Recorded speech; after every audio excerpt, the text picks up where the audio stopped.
Eh, Vamos a ir largando nomás. Como ya les comenté la reunión anterior, esta es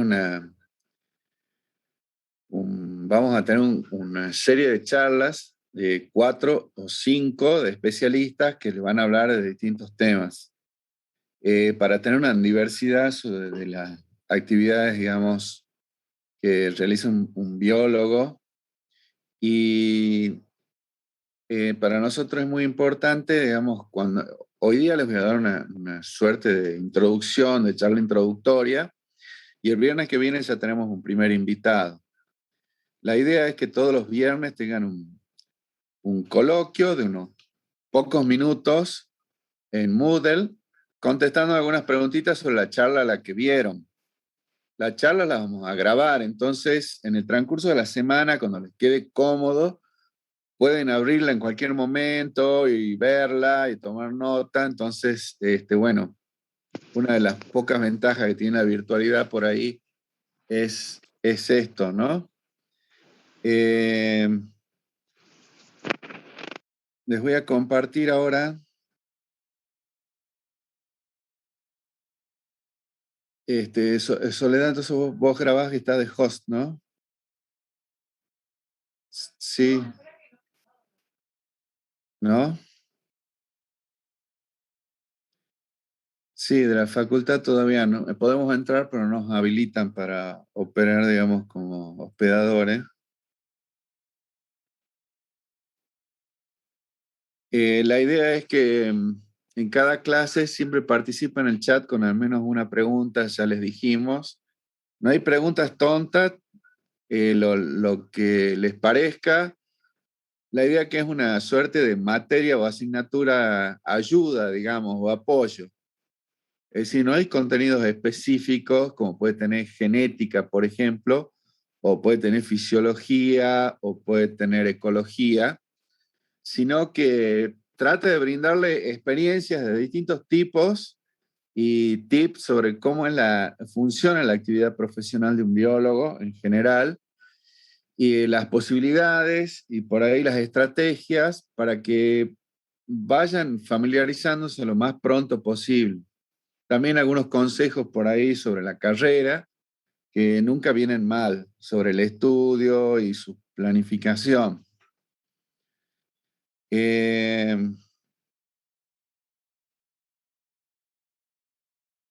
Usted estaba por ponerse, sí.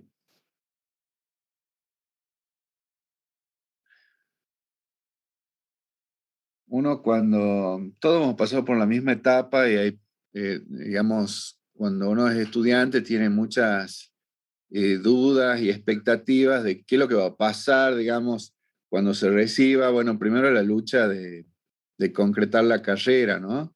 Y después la, la ansiedad un poco de qué va a suceder una vez recibido.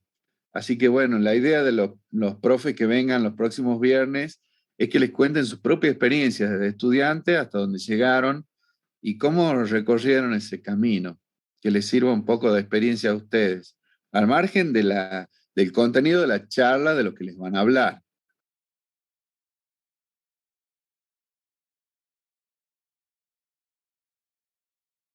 Recording in progress. Bien, ahora les voy a compartir y les voy a mostrar algunas cosas. Vamos a empezar la clase de hoy.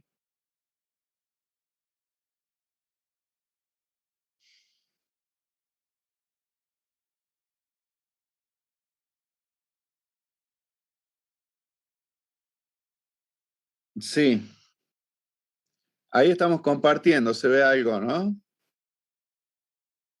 Sí. La práctica de formación 2 no existía en los planes anteriores de la licenciatura y son materias similares en otras carreras, también son comunes, en geología también tienen, y se propusieron, digamos, en el caso del plan 2013, ¿no? Eh, Entre algunas características que se destacan sobre el perfil de título, como un mero repaso general, pero ya lo habrán curioseado ustedes de los papeles de la facultad. La idea es alcanzar una formación sólida biológica y también capacidades en metodología científica. Ser capaces de teorizar, planificar y tomar decisiones para resolver problemas técnicos y ser capaz de utilizar, digamos, todos los contenidos o los principios y los entrenamientos que reciben en las distintas materias relacionados con las ciencias biológicas para trabajar en distintos campos. También un aspecto importante que queremos resaltar durante la materia es la idea de integrarse y saber trabajar en forma cooperativa en equipos. En la biología moderna existe mucho el trabajo en colaboración, que se unen especialistas de distintos aspectos para resolver o afrontar un mismo problema, ¿no? Bueno, algunos de los detalles que ya les dijimos antes, ¿sí? Están resumidos en esta diapositiva. La materia solo es promocional, no tiene examen final, por lo cual el tema de la asistencia es fundamental. Recuerden que es una materia muy corta, de pocas horas de duración, ¿sí? Y, y lo mínimo que tienen que concurrir es, pueden faltar a una sola de las clases, digamos. Eh, la aprobación, bueno, el 100% de los coloquios y puede haber una recuperación al final de la materia para que la puedan promocionar en caso de que no hayan aprobado todos. Los coloquios son 5 preguntas simples sobre la charla que escucharon la semana anterior, ¿sí? Son de opción múltiple, ustedes ya deben estar muy familiarizados porque muchas materias utilizan este sistema a través de Moodle, ¿sí? Eh, también es, cuando no es época de pandemia, lamentablemente no estamos en disposición en este momento de asegurarles que vayamos a tener una salida de campo, pero algunas actividades alternativas vamos a desarrollar y es importante y es obligación, digamos, de participar. En los 2 primeros años que dictamos la materia, fuimos uno a Cachi y con el grupo siguiente fuimos a Parque Nacional El Rey. Así que bueno, si esto se prolonga y hay chances por ahí, para febrero o marzo, depende de todo, de la facultad y de lo que decida el consejo directivo, quizá tengamos la alternativa de desarrollar un viaje como los otros grupos, ¿sí? Lo de informe grupal y eso está por verse, todavía no está del todo decidido. Es posible que lo cambiemos por un artículo a leer y a presentar.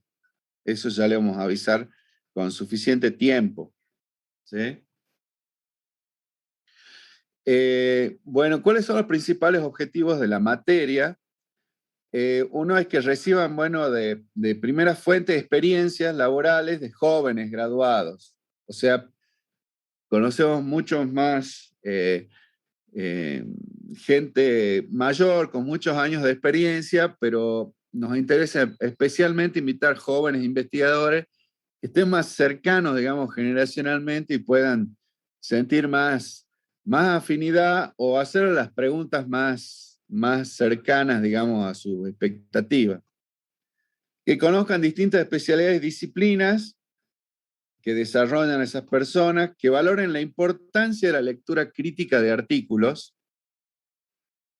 tanto para el trabajo eh, y la lectura de artículos científicos lo van a poder ver que es muy valioso no solo para el que va a desarrollarse en investigación, sino aquellos que trabajan en gestión, en administración, en actividad privada, asesorías, etcétera, o en docencia, es una forma de mantenerse permanentemente actualizado de los últimos aspectos y descubrimientos, ¿sí?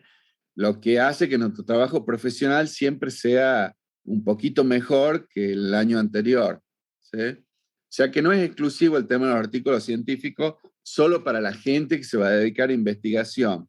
No, a todo profesional biólogo le es de utilidad, digamos, estar al tanto de los avances, digamos, en la ciencia. También conocer la forma en que se generan las preguntas y se plantean hipótesis. ¿De qué manera se genera el conocimiento?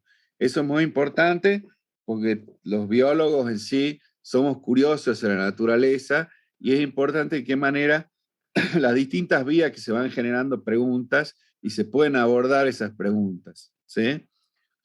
También nos interesa que se familiaricen con la planificación de estudios e investigaciones, tanto en trabajo en laboratorio y campo, como dice acá, conocer la conformación de equipos y diferenciar también las distintas formas de comunicación del conocimiento, ¿sí?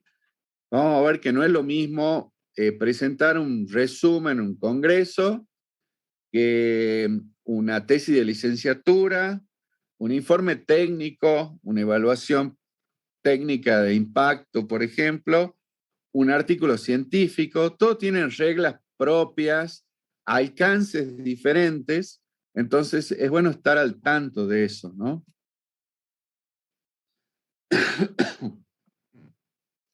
¿Por qué se necesita para aprender o qué se necesita para aprender a investigar? Esta diapo, digamos, la puse especialmente porque, como dijimos, uno siempre investiga, aunque no sea investigador y sea docente o trabaje en otro campo, necesita indagar para resolver lo más correctamente posible el trabajo que está llevando a cabo, ¿sí? ¿Qué se necesita para aprender a investigar?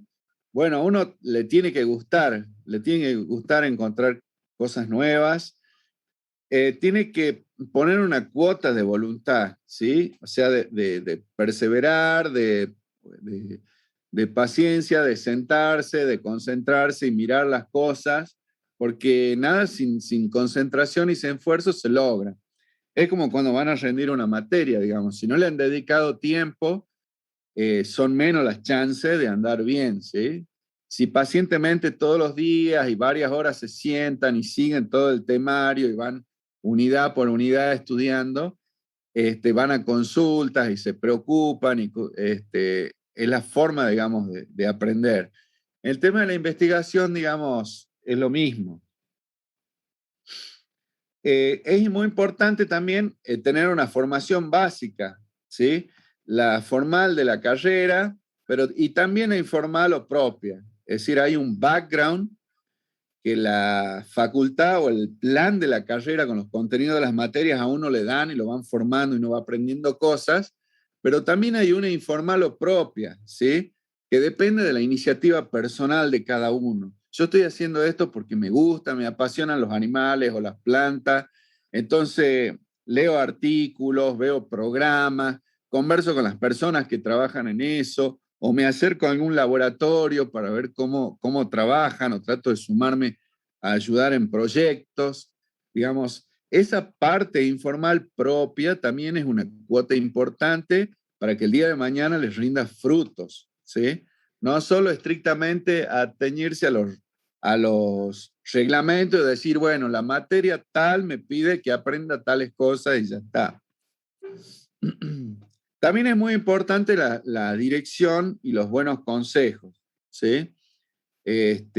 Hay una gran disparidad, digamos, de profesionales, de docentes, de investigadores, y algunos tienen más facilidad para comunicar o más facilidad para guiarnos, y es algo muy importante también, saber escuchar los consejos y las sugerencias, porque en la mayoría de los casos son bien intencionadas y buscan favorecernos en nuestra carrera, ¿sí? Uno ya pasó y la remó y lo único que desea es que a ustedes les vaya bien, ¿sí?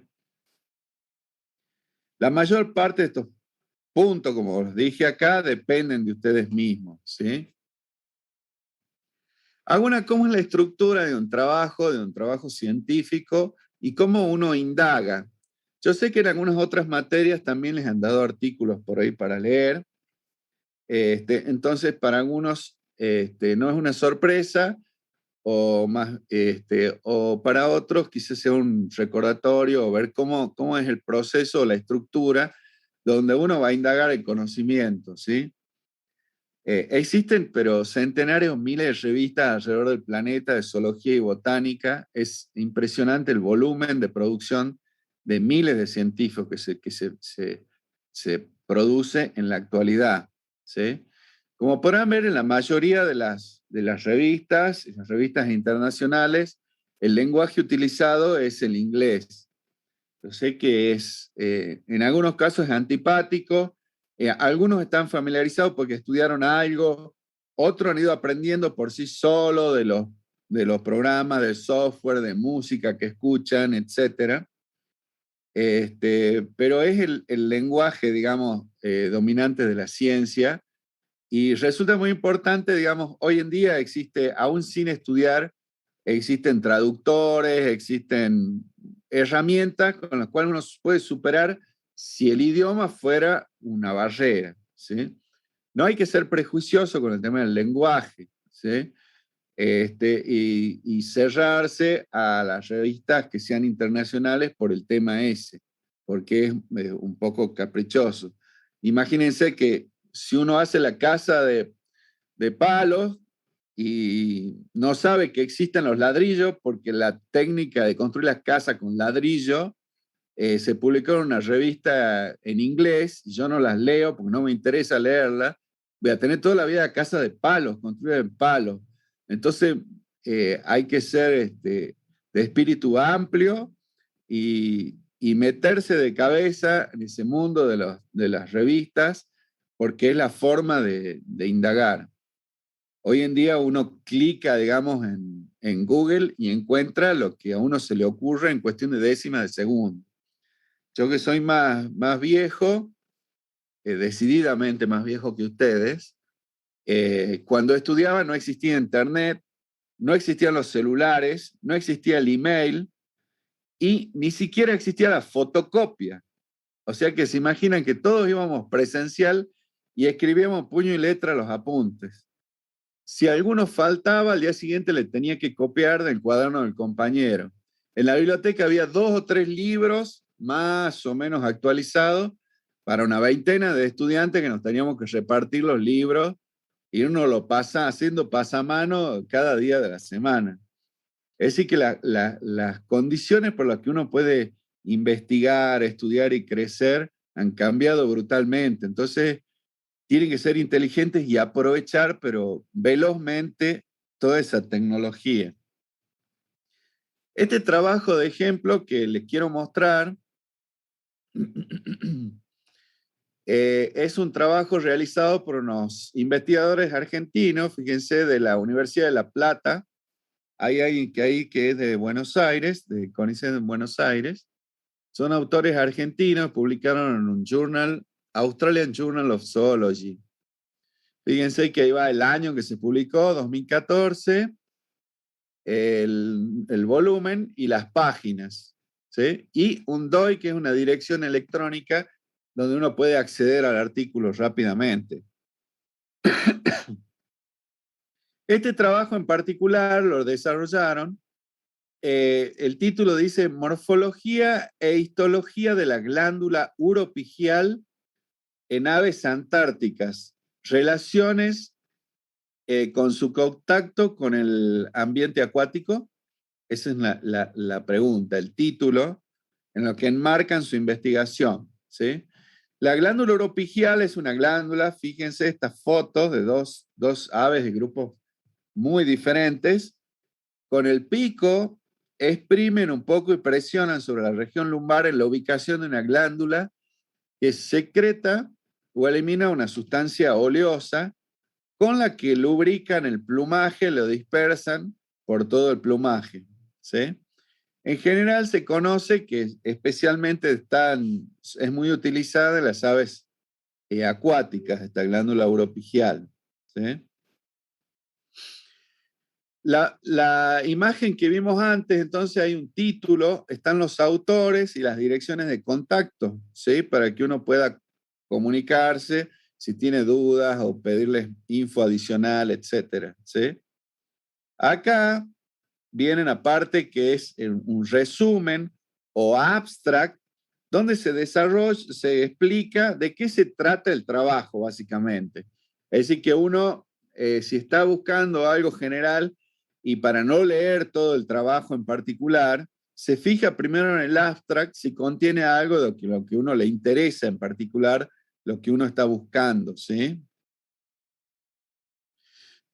Luego viene una parte de introducción, donde se explican, se empieza en la general, en la introducción, es como al lector irlo familiarizando con lo más general relacionado con el tema específico que se investiga, ¿sí? En este caso hablan de generalidades y función de la glándula y quiénes fueron los investigadores años antes que han trabajado en esta estructura, ¿sí? Como el trabajo de ellos tiene morfología e histología, también hablan luego de antecedentes en la histología de la glándula. ¿Qué se sabe de lo poco que se hizo hasta el momento? Y al finalizar esa parte de introducción del artículo, lo que se lee son los objetivos. Es decir, una vez que dan esa mirada general del tema que van a abordar, terminan concluyendo, bueno, debido a que tales aspectos no se conocen o están planteadas tales preguntas, nosotros vamos a investigar tal y tal cosa del trabajo, ¿sí?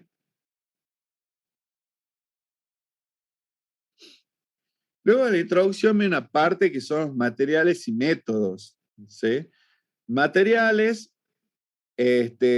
nos hablan al comienzo de con qué especies trabajaron, ¿sí?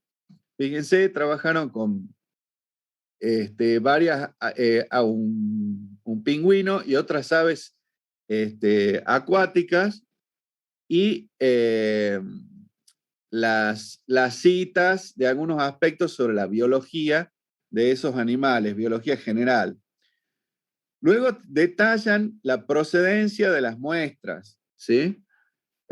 ¿Dónde obtuvieron las muestras que van a ser estudiadas? ¿Sí? Ellos hicieron aspectos morfológicos, histológicos, entonces necesitaban llevar al laboratorio algunas muestras y prepararlo.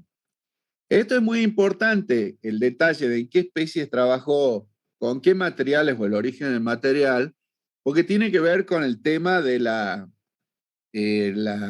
posibilidad de la repetición y la verificación científica, ¿sí?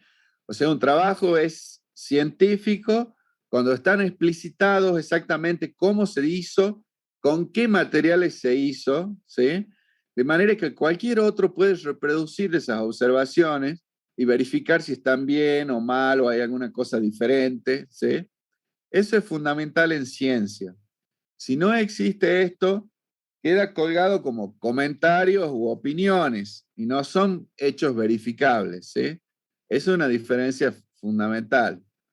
Acá indican la procedencia de las muestras y luego aclaran cuáles datos y cómo fueron tomados, ¿sí?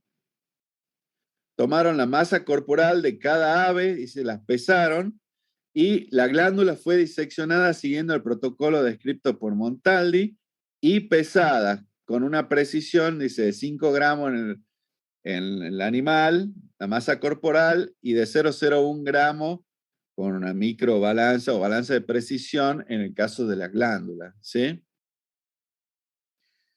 Es decir, que en los métodos describen cada cosa, cada aspecto de lo que hicieron. Fíjense que hicieron un análisis de regresión, utilizaron un programa de estadística, ¿sí? Luego viene la descripción de cómo hicieron los preparados histológicos, o sea, las glándulas fueron fijadas en 10% de formol y procesadas para la inclusión en parafina, ¿sí? Eso se corta con un micrótomo en cortes muy finitos y se pueden ver a microscopio, ¿sí? También requieren de tinciones, fíjense, Mason, tricomo de cromo de Mason, y otras tinciones particulares se utilizaron para marcar distintas cosas. Son distintas técnicas que se utilizan en histología, ¿sí? Estas son algunas de las aves con las que trabajan, digamos, en este estudio, ¿sí? Fíjense en la especie de pingüinos y de otras aves acuáticas de dos géneros distintos, ¿sí? Con distintos grados de uso del ambiente acuático, ¿sí? Hay algunas que viven más en tierra, son muy voladoras y ocasionalmente se zambullen, y otras que, como los pingüinos, que hacen un uso mucho más constante y permanente del modo acuático, ¿sí?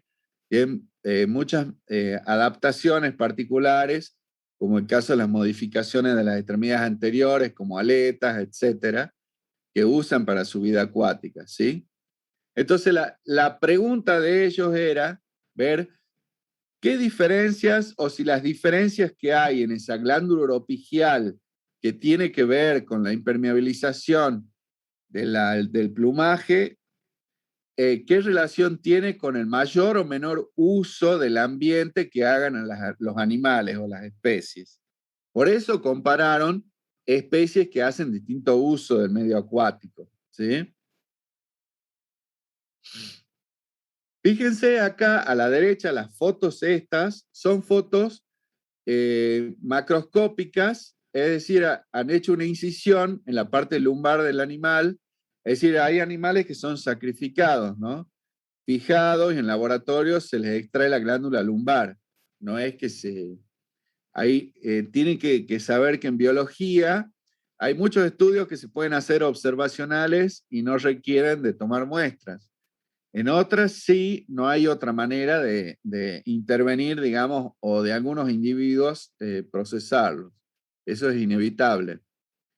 Fíjense que han sido extraídas la glándula oropigial en tres géneros distintos. Fíjense el aspecto morfológico de la glándula. Esta en forma de corazón o lobulada, con dos lóbulos grandes. Esta redondita como un globo y esta como un corazón. Lo que se ve acá en la punta de esta región sería la región de la abertura de la glándula, por donde se produce la secreción esa cerosa que utilizan para lubricar el plumaje, ¿sí? Y estas son unas plumas pequeñas, chiquitas, que crecen en los bordes de la salida de la glándula, ¿sí? Es decir, esta figura la utilizan para mostrar las distintas morfologías que existen de la glándula macroscópicamente, sin llegar todavía a estudiar sus tejidos y su estructura glandular propiamente dicha. A la izquierda ven una tabla 1 dice masa corporal del ave y la masa corporal de la glándula uropigial, ¿sí? Están los datos de las especies en una columna, la masa corporal y la masa de la glándula oropigial, y una medida relativa entre ambas, ¿sí? En el gráfico de abajo pueden ver cómo se expresa en esta relación la relación entre la masa corporal y la masa glandular. ¿Qué se puede ver de esta figura? ¿Sí? Pueden ver que en realidad acá, cuando más grande es el animal, en realidad la masa glandular es más pequeña. En las aves más pequeñas, la masa glandular sería de mayor tamaño. Para las especies que ellos han investigado, ¿no? Fíjense que dice eh, los puntos negros representan a los petreles, los grises a los squá y los puntos blancos a los pingüinos, que son las aves de mayor tamaño, ¿sí? Esto es interesante porque a priori uno hubiera dicho, bueno, pero los pingüinos son los más acuáticos de todo, debieran tener una glándula más grande, pero bueno, esto es lo que encuentran macroscópicamente en proporción a la masa corporal. Luego ellos no necesitan conocer histología, yo conozco muy poco, pero los resultados, las conclusiones, la discusión, uno puede interpretar y darse cuenta de qué es lo que nos están explicando los autores, ¿sí? Acá en esta figura hacen en 3 zonas distintas, digamos, de una glándula, describiendo cómo son los conductos y la parte, digamos, donde, de acinos, donde es propiamente oleosa, digamos, importante. Al terminar el trabajo, en general, uno encuentra una sección con pequeños párrafos de agradecimiento. Es decir, no hay un trabajo que no haya recibido algún tipo de comprar las drogas para el laboratorio de histología, no sé, todos los gastos requeridos para poder hacer esa investigación. O sea que en general ahí en agradecimientos se suele agradecer o a algún revisor o a algún investigador que colaboró. Por ejemplo, acá agradecen al señor Rubén C. Mario por la asistencia técnica que les brindó, ¿sí? Y finalmente tenemos una parte de literatura o referencias que lo pueden encontrar como bibliografía, como literatura citada, como referencia, donde están todos los trabajos que se han citado en el artículo. Entonces, si uno dice, fulano de tal describió la glándula orpigial de los pingüinos en el año 1973, de forma de corazón, lo hizo fulano de tal Montaldi, Quiroga, Mazzone en el año tanto, ¿sí? Es decir que es muy importante poner las referencias porque otro investigador que esté trabajando en el tema también sabe dónde buscar algunos datos y por ahí está estudiando con otro enfoque u otro aspecto de las aves y es muy útil e importante, digamos, la información. Si uno no pone citas, también puede quedar como que son opiniones de uno no verificadas. En cambio, las cosas que uno mismo no estudia, la está exponiendo en la investigación, pues decir, no, pero este aspecto lo estudió fulano en tal año y lo publicó en tal revista. Entonces cualquier otro lo puede corroborar de que uno no está hablando no está hablando sin sustento, ¿no? Esa es la estructura en general de un artículo científico para la humanidad. Es decir, que no hay que desmerecer o mirar, digamos, con mala vista estudios que a priori no parezcan de aplicación tan inmediata, ¿sí? Después resalta, bueno, que es muy importante imprimir mucho trabajo y atención y ser muy reflexivos, ¿sí? No hacer todo en automático, digamos, siguiendo una receta, sino pensar cada paso qué es lo que uno está haciendo. Y, y apuesta mucho por el esfuerzo y el trabajo. Es decir, uno puede decir, uy, capaz que no tengo las condiciones, no soy tan inteligente como tal o como cual, y no voy a poder trabajar en ciencia o no voy a poder trabajar en biología. Y en realidad, no tiene nada que ver eso. El esfuerzo, el trabajo y la dedicación crean talento, dice Ramón y Cajal. Acostumbran y entrenan a la mente a trabajar de una manera eficiente y mejor, si uno se lo propone, ¿sí? Para lo que los futboleros y futboleras que pueda haber, en la selección no solo juega Messi, puede haber tipos muy talentosos, pero puede haber otros que son muy buenos y pueden jugar en la selección también, porque es necesario que alguien más aporte otras cosas que no las aporta Messi, ¿sí? Es un ejemplo tonto, pero hay lugar para todos, digamos, en ciencia. Y la concentración, ¿eh? Para él es un dilema muy importante para los investigadores. El gran peligro que existe es dispersarse, digamos, apuntar a cosas diferentes y tener una memoria o una mente inconstante, ¿sí? Hay que administrarla bien, dice. Es decir, hay que concentrarse y decir, bueno, de este mes tengo que cumplir tal etapa, tal etapa, tal etapa.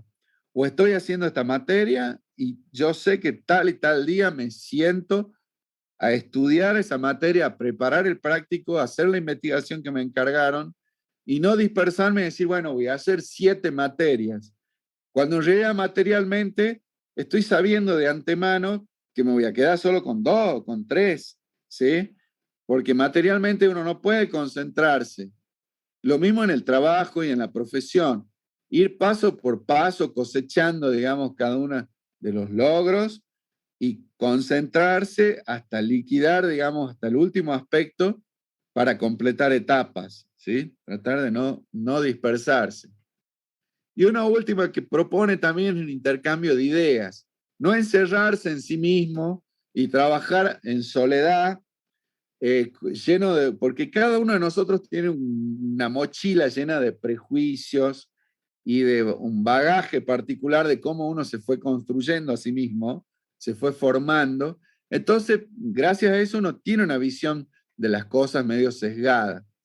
Y es muy importante escuchar a otras personas, colegas, amigos, estudiantes, docentes, qué mirada están haciendo de las cosas y intercambiar ideas. Y eso hace que de ese contacto nazcan cosas interesantes y cosas nuevas. Para los estudiantes, les seleccioné este dibujito muy simpático. ¿Cómo se traducen estos consejos? ¿Sí?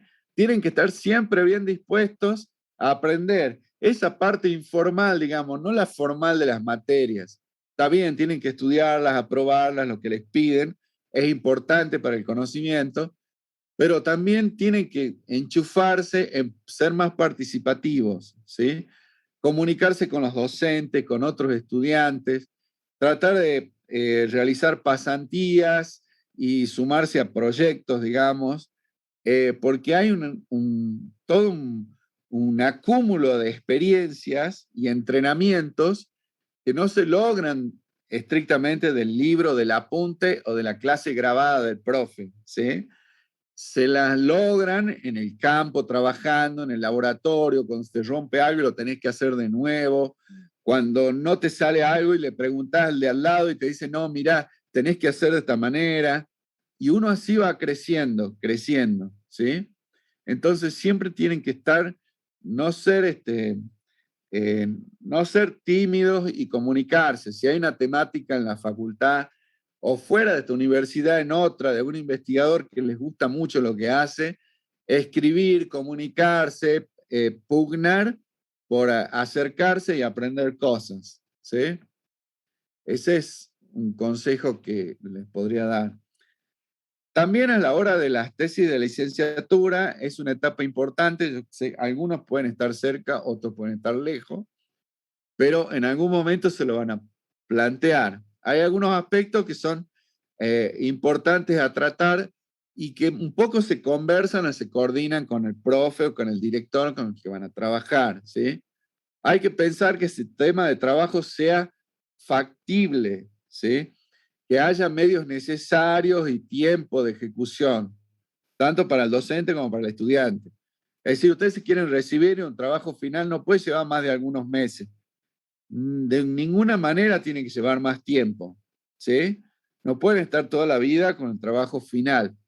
No pueden decir, van a tener que hacer el monitoreo de una especie andina que se le encuentra en un cerro 2 días en el año y tienen que ir 3 años seguidos a estudiar el bicho. No puede estar 3 años trabajando. Tiene que ser un tema práctico, factible, realizable, ¿sí? Y también que sea dentro de la esfera, digamos, de experiencias del profe también, ¿sí? Si el profe trabaja, digamos, con aspectos bioquímicos y de enzimas y les da un trabajo sobre comportamiento de mamífero, es muy difícil pensar que vaya a funcionar porque el profe mismo no tiene experiencia en ese tema, digamos. Es decir, hay que tratar de encarar o de ir coordinando a temas que sean parte misma de las líneas de investigación, digamos, de los docentes o del laboratorio. Tampoco hay que apresurarse en buscar un tema de tesis. No tiene nada de malo que se sumen a una cátedra y pasen a otro grupo de trabajo, laboratorio, y conozcan así mejor la manera de trabajar de las personas y la manera, digamos, de desarrollar sus investigaciones. Es una forma de saber uno mismo, bueno, sí, qué es lo que más me gusta, ¿no? Por ende, la elección de temas y directores es importante y puede, de cierta manera, influir en el futuro siguiente en la actividad de uno, ¿sí?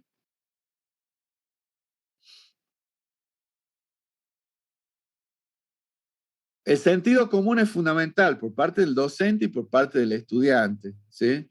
Si uno quiere trasladar mucha gente, es mejor contratar un colectivo, ¿sí? Si uno quiere construir bien una casa, ¿sí? Debemos tener el mejor asesoramiento y los mejores materiales posibles, ¿sí? No pensar de que porque uno es un poquito inteligente o ha visto algunas cosas o ha visto un tutorial en YouTube, puede hacer todo. No, hay que ser cuidadoso y responsable en todos los órdenes, digamos, del trabajo y de la vida. Falta poco, chicos. Sé que me extendí un poco. Esto es algo sobre la falsa dicotomía. Hay gente muy prejuiciosa que piensa que hay una ciencia que no sirve y una ciencia que sirve, ¿sí? La ciencia básica y la ciencia aplicada. Este señor Faraday, que tuvo un gran impacto en el tema de la física, de la electricidad, del magnetismo, es un teórico y un experimental bárbaro, y en algún momento estaba requiriendo de un ministerio el apoyo, digamos, financiero para poder continuar, y medio que era un poco cuestionado, como diciendo, ¿para qué sirve esto? ¿Sí? Y él muy inteligentemente le contestó a este ministro, dijo, no lo sé exactamente, pero hay una probabilidad que usted cobre impuestos por él pronto. ¿Eh? Es decir, hay cosas que en un principio no tienen una aplicación directa, pero determinan un salto importante de conocimiento. ¿Sí? En otra ocasión, otro ministro también lo cuestionó y él le dijo, ¿para qué sirve un bebé recién nacido? Estuvo un poco más brusco, digamos. Es decir, ustedes han visto un bebé, una cría de nuestra especie totalmente dependiente, inútil, no puede alimentarse por sí mismo, no puede moverse, no podría sobrevivir sin los padres, ¿sí? Es decir, que está todo en potencia en esa persona, pero esa persona desarrollada de bien, educada, formada en un trabajo o en una profesión, siendo una persona de bien en sus principios y en su conducta, se puede convertir en una persona tremendamente valiosa para la sociedad. Es decir, que es una línea temporal, digamos, un continuum, donde uno no arbitrariamente no puede rechazar cosas según en la etapa que está de su desarrollo, de su conocimiento. Se necesita de toda la ciencia. Los países más desarrollados del mundo invierten millones en ciencia básica, no solo en ciencia aplicada. Por algo es que llegaron a ser tan desarrollados. ¿Sí? Otro aspecto interesante sobre el que hay algunos prejuicios es el tema de las colecciones científicas. Este, las colecciones son fundamentales y sirven como depositario de muestras, ¿sí? De organismos y de la naturaleza que pueden ser estudiados constante y permanentemente. Es como una biblioteca. Ahora el ejemplo de la biblioteca no sirve para nada. Tendría que poner una foto de Google, ¿sí? De la portada de Google donde uno rastrea cosas, pero es una fuente inagotable de información. Es decir, de cada individuo que está depositado en una colección, uno puede saber sobre lo que come, cómo se reproduce, su evolución, su grado de desarrollo, mil datos que de otra manera no se pueden estudiar, aspectos de su anatomía, de su histología, dónde fue encontrado, ¿sí? Es decir, hay organismos que ya no se encuentran más en algunos lugares y solo gracias a los registros de colecciones uno sabe la distribución original antes que el hombre la haya alterado, ¿sí? ¿Cuál es la distribución original? Es decir, que en términos de conservación también, las muestras de las colecciones son fundamentales. como un ejemplo ligero en un solo grupo de trabajo de investigación, digamos, de la facultad. Entre el 2000 y 2018 se cuenta con una colección, por ejemplo, de reptiles de más de 6.000 especímenes, de la Patagonia hasta la Puna. Y gracias a eso se han publicado más de un centenar de artículos científicos en revistas internacionales. Jóvenes como ustedes han hecho tesis doctorales y han encaminado sus trabajos. Y por ello no hay que desdeñar, digamos, el trabajo de las colecciones. Se puede hacer trabajo de anatomía, embriología, eh, edades, bueno, comportamiento lo veo difícil, salvo algunas adaptaciones o pautas morfológicas que me dan la pista de ciertos comportamientos, ¿sí? Tener o no tener cierta estructura. Entonces, las publicaciones, digamos, eh, científicas, las puede desarrollar cualquiera de ustedes en su momento con el entrenamiento necesario y con la vocación y la guía más apropiada, ¿sí? No es algo exclusivo de un club exclusivo de personas o de intelectuales, ¿sí? Hay miles de investigadores en el país, solamente varios miles de investigadores y becarios trabajando en distintos temas de la ciencia. Así que tienen que pensar que no es algo exclusivo de algún iluminado solamente, nada que ver, es una profesión más. Las comunicaciones tienen que saber de la ciencia, no son lo mismo un resumen donde se presentan resultados, pero no van al referato, ¿sí? Como en una revista científica. Es decir, son observaciones que pueden ser un trabajo finalizado o no, o observaciones preliminares que jamás en la vida se publiquen. No hay forma de corroborar lo que uno pone en este resumen y están en un congreso, ¿sí? O sea que no tiene el mismo valor que una persona diga, tengo 80 presentaciones en congreso y un artículo científico publicado, que una persona que diga, tiene 20 presentaciones en congreso y 6 o 7 publicaciones científicas. Una publicación o un artículo, ¿sí? Tiene que pasar por todo un proceso de revisión. La revista manda a otros 2 o 3 especialistas en el mundo que trabajan en el tema y lo desmenuzan al dedillo y analizan el trabajo que uno hizo y se fijan si está correcto, si el método utilizado fue bien utilizado, si fue el más apropiado o no, ¿sí? Si la muestra fue suficiente, si los métodos de análisis analítico de los resultados están bien, si qué conclusiones llega, si las conclusiones tienen que ver con los resultados obtenidos. Es decir, pasa todo ese proceso, uno hace correcciones, vuelve a mandarle, vuelven a criticar, vuelve a corregir, y en ese proceso se termina perfeccionando y haciendo más aceptable el trabajo, hasta que la revista acepta, digamos, publicarlo, ¿sí? Es decir, que no es lo mismo una presentación en un congreso, lo mismo con un informe, digamos. Un informe es algo que puede estar muy bien preparado, muy bien hecho, digamos, pero no tiene un correlato o un referato como un artículo científico, ¿sí? Es en otro contexto y para solucionar o plantear respuestas a otras cosas, ¿sí? Los biólogos desarrollan, bueno, distintas actividades. Ustedes eh, no se pueden imaginar la cantidad de variados de medios donde trabajan, aunque hay algunos que son más dominantes y más conocidos que otros, ¿sí? Hay biólogos que trabajan en relación con la parte de salud, en la investigación sobre salud, o en centros de salud, en la industria farmacéutica. Hay biólogos que se dedican a la docencia a distinto nivel, ¿sí? Docentes medio o terciario o universitario. Biólogos que trabajan con relación con el INTA, por ejemplo, o con organismos de áreas protegidas como parques nacionales, direcciones de fauna, etc.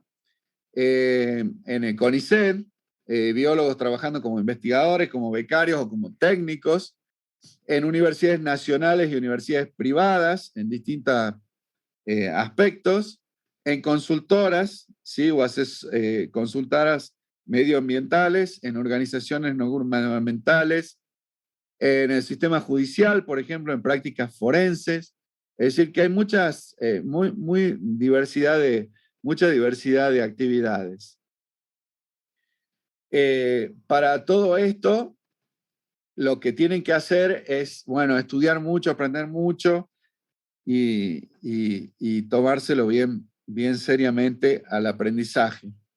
Para terminar, un último aspecto que es por ahí con lo que yo más familiarizado estoy, que el sistema científico argentino tiene una buena parte de las universidades y el mayor grueso, digamos, de investigaciones se desarrolla a través del Consejo Nacional de Investigaciones Científicas y Técnicas, que es el CONICET, ¿sí? Es un organismo que ya tiene 50, 60 años de antigüedad y tiene un cuerpo de investigadores y tiene becarios y personal técnico, digamos, o de apoyo, ¿sí?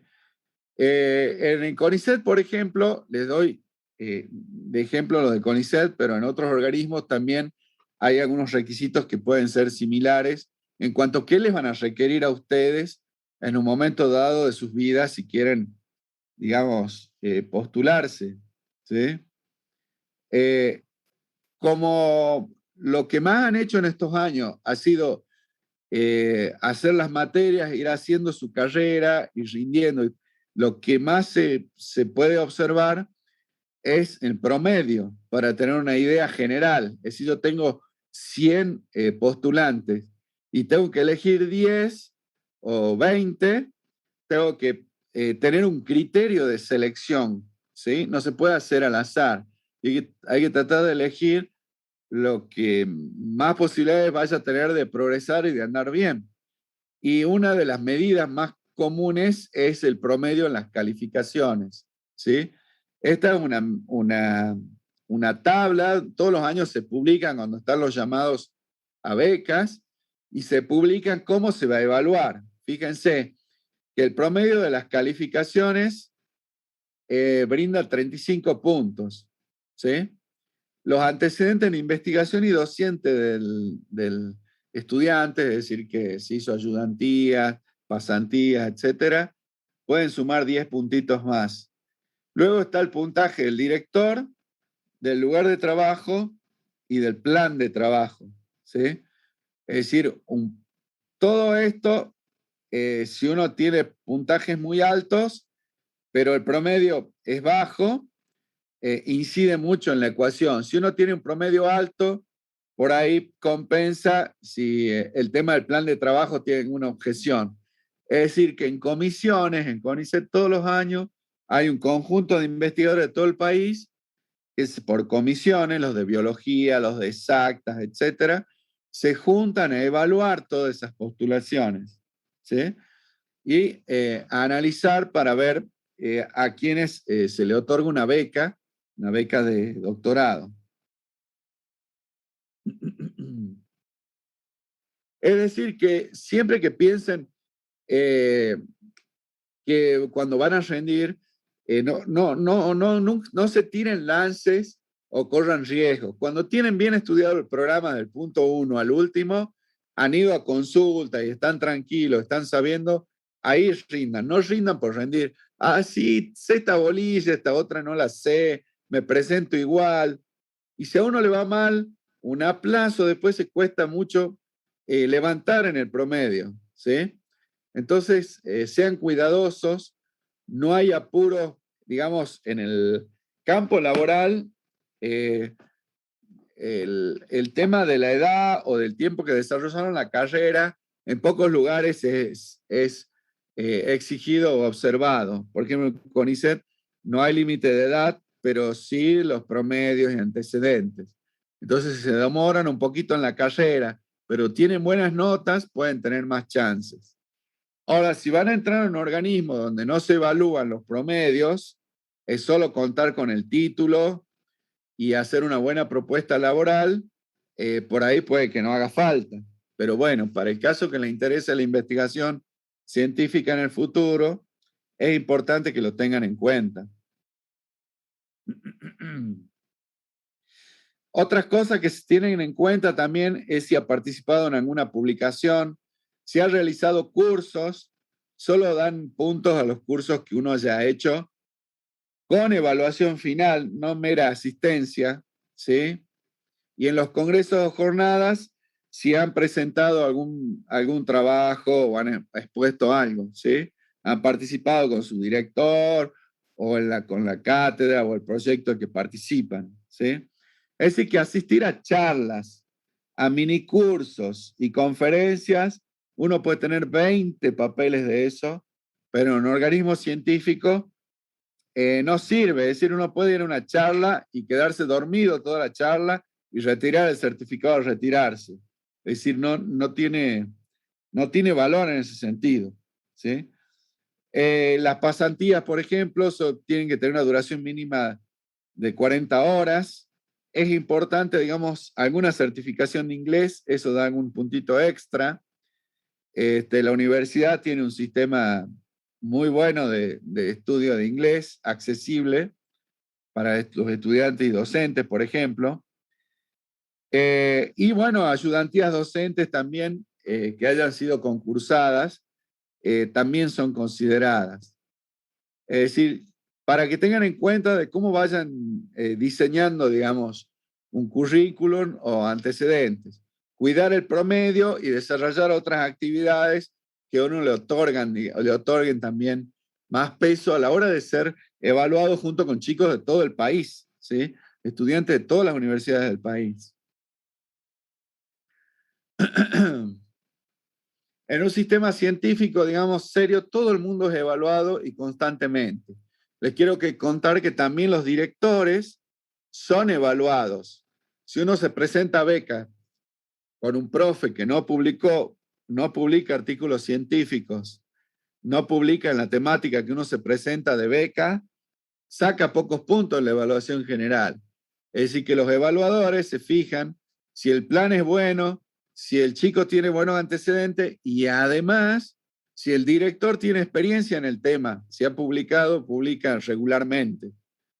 Porque tirar ideas, podemos todos como profe tirar ideas para desarrollar, pero que uno tenga la experiencia concreta para dirigir esa idea es muy diferente, ¿sí? De hecho, la calidad de las publicaciones son evaluadas.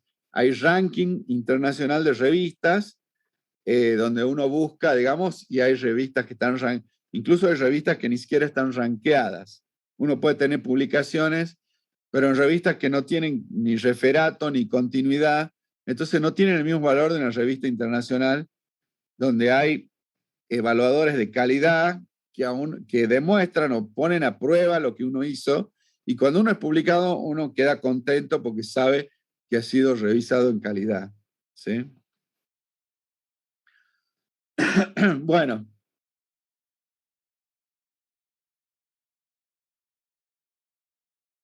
vamos a...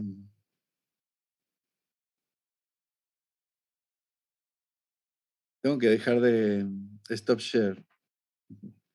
Bueno, los recontra aburrí se hizo muy larga, pero hay muchas cosas por ahí que están bueno conversarlas y estaría buenísimo que desde el primer año en la carrera se conversaran y se los orientara, digamos. Bueno, nosotros estamos ubicados en una posición de la carrera muy al final, o al medio, digamos, con práctica, pero en las otras materias que dictamos siempre estuvimos en el último año, pero estaría bueno que fuera una política en la carrera más general, de, de hacer, dar cuenta y abrir los ojos muy tempranamente a todos, cosas que construyan su carrera de una manera más inteligente y eficiente, cosa que cuando lleguen a recibirse tengan más chances, ¿sí? Sí, Fíjate vos, Soledad, el chat y los vayamos viendo, ¿sí?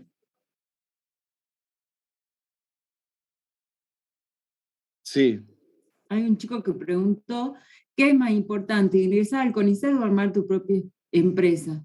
Y bueno, eso va a depender de lo que la finalidad que uno quiera, claro. o lo que Bueno, quiere hacer, y en función de eso arma su sí. carrera. No te escucho. ¿Están escuchando a Soledad? Sí, profesor, escuchado Sí, fuerte y claro. Responde, por favor. profe.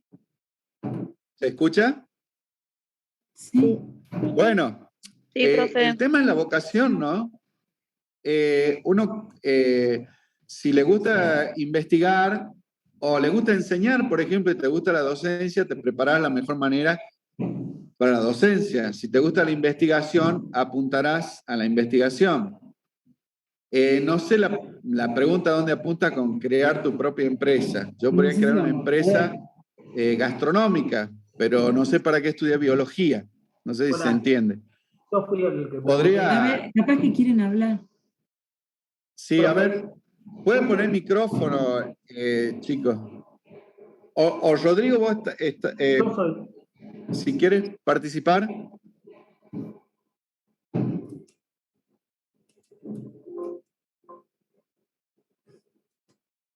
Hola. Sí, profesor. Sí, Sí, yo sí, ahí te fui escucho. o- Sí, el que hice la pregunta. No, lo que pasa es que bueno, yo sí, soy más grande que los chicos y me fui criando. Yo soy analista químico y empecé con temas de biodigestores y fui creciendo, armando mis cosas. Es decir, y bueno, creciendo. Y de hecho estoy en biología porque me encanta mucho y seguir aprendiendo del tema. Nunca termino de estudiar y creo que uno teniendo la posibilidad de ingresar en una universidad pública y teniendo tan buen nivel académico, entonces prefiero hacer eso antes que hacer cursos y cursos y cursos que no me llevan a nada. Y no, siempre me queda la duda esa del pensamiento, ¿no? Porque también uno a veces, es decir, se puede desarrollar, terminar la carrera y empezar a ver cuáles son las alternativas que uno tiene también desde el punto de vista empresarial. Es decir, no solamente basarse exactamente. El otro día una profesora me dijo, no voy a decir quién, vos ya sos está grande, bien. no vas a entrar al CONICET, así no pasa nada. Pues si no es lo único en el mundo. Por eso a mí me pareció raro y bueno, por eso. Claro. Pero bueno, No, no por es eso. eso las posibilidades, digamos, son muy diversas y depende del interés personal de cada uno y la vocación. Y vos decís, trabajás como analista químico y te fuiste desarrollando, ampliando, digamos, el espectro de tu trabajo. Y para eso tuviste que investigar, indagar, estudiar más. Y para hacerlo mejor y tener una mejor oferta de tu actividad, tuviste que investigar. Es No, decir, por supuesto. no solo los que Sí, van a CONICET necesitan entrenarse claro. en estudiar e indagar. No, por eso. Es decir, para mí es como que a veces, es decir, a los chicos a veces les queda a veces ese mensaje. Es decir, ese día me quedó impactado, por eso lo pregunto. Es decir, capaz que a veces, y yo creo que para eso estamos acá. Claro. Bueno, nosotros todos los años tenemos invitados, digamos, de distinto origen, por decirlo así. El año pasado tenemos una chica, una colega que trabaja en el CIF, por ejemplo, en el sistema judicial, en la parte forense. Ella es bióloga molecular y estuvo trabajando en un centro en Estados Unidos, perfeccionándose, y hace su trabajo en el CIF, que no tiene nada que ver con el CONICET o la universidad. Otra vez invitamos a una colega que trabaja en parques nacionales, ¿sí? Claro. Y dio una charla sobre el trabajo que hacen de monitoreo, manejo de fauna, administración de distintos tipos de actividades. Es decir, que es muy diversa las actividades. Yo creo que lo que trato de hacer, digamos, dar el acento es que hay que esforzarse por romper barreras, por indagar, por estudiar, por averiguar, y es la única manera de crecer. Eso es independiente de lo que uno vaya a trabajar. Si uno trabaja en departamento de fauna y no es de CONICET o de la universidad o de una empresa privada, igual tiene que estar actualizado en los conocimientos para administrar bien la fauna de la provincia o de la nación o lo que le tocara, ¿no? Entonces, yo creo que ese es el mensaje. Por ahí hay un sesgo, porque cuando yo soy doble dependencia, trabajo para el CONICET, para la universidad, entonces tengo una media camiseta de docente y media camiseta de investigador. Entonces hablo desde ese punto y es medio difícil evitar el sesgo. Pero trato de dar ese mensaje con una diversidad, digamos, de charlas y de exposiciones. No, perfecto, perfecto. La salida también, lo que es cierto también, hay que ser realista, que la salida en el ámbito privado en Argentina para los biólogos es bastante más restringida que en un país desarrollado. Lamentablemente, hay muy pocas empresas privadas que inviertan en investigación o en tener su propio laboratorio desarrollando cosas nuevas, y eso es un problema. Entonces, quedan más los organismos oficiales como una fuente más accesible, digamos. Yo desde el punto de vista empresarial lo puedo decir que sí. Yo hago todo lo que es análisis químico para muchas empresas. Y sí, es decir, hay muchísimas cosas que podrían tranquilamente hacer los biólogos, de hecho, y mucho mejor, por supuesto. Y bueno, es decir, no hay una financiación privada para esa parte. Claro. Bueno, hay que generarla, eso es. Claro, exacto, es lo que hay que promover. Sí. Soledad, fíjate en los chats, sigamos viendo. ¿Alguien más si quiere hacer su pregunta personalmente? Si no, agarro cualquier pregunta, sea al azar. O Mati, si vos tenés alguna.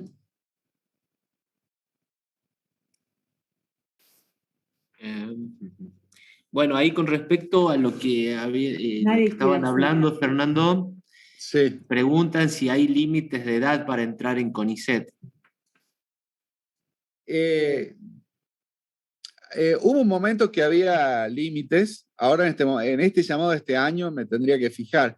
Está en la página de CONICET, uno puede ir curioseando, porque ahora en este mismo momento hay un llamado abierto.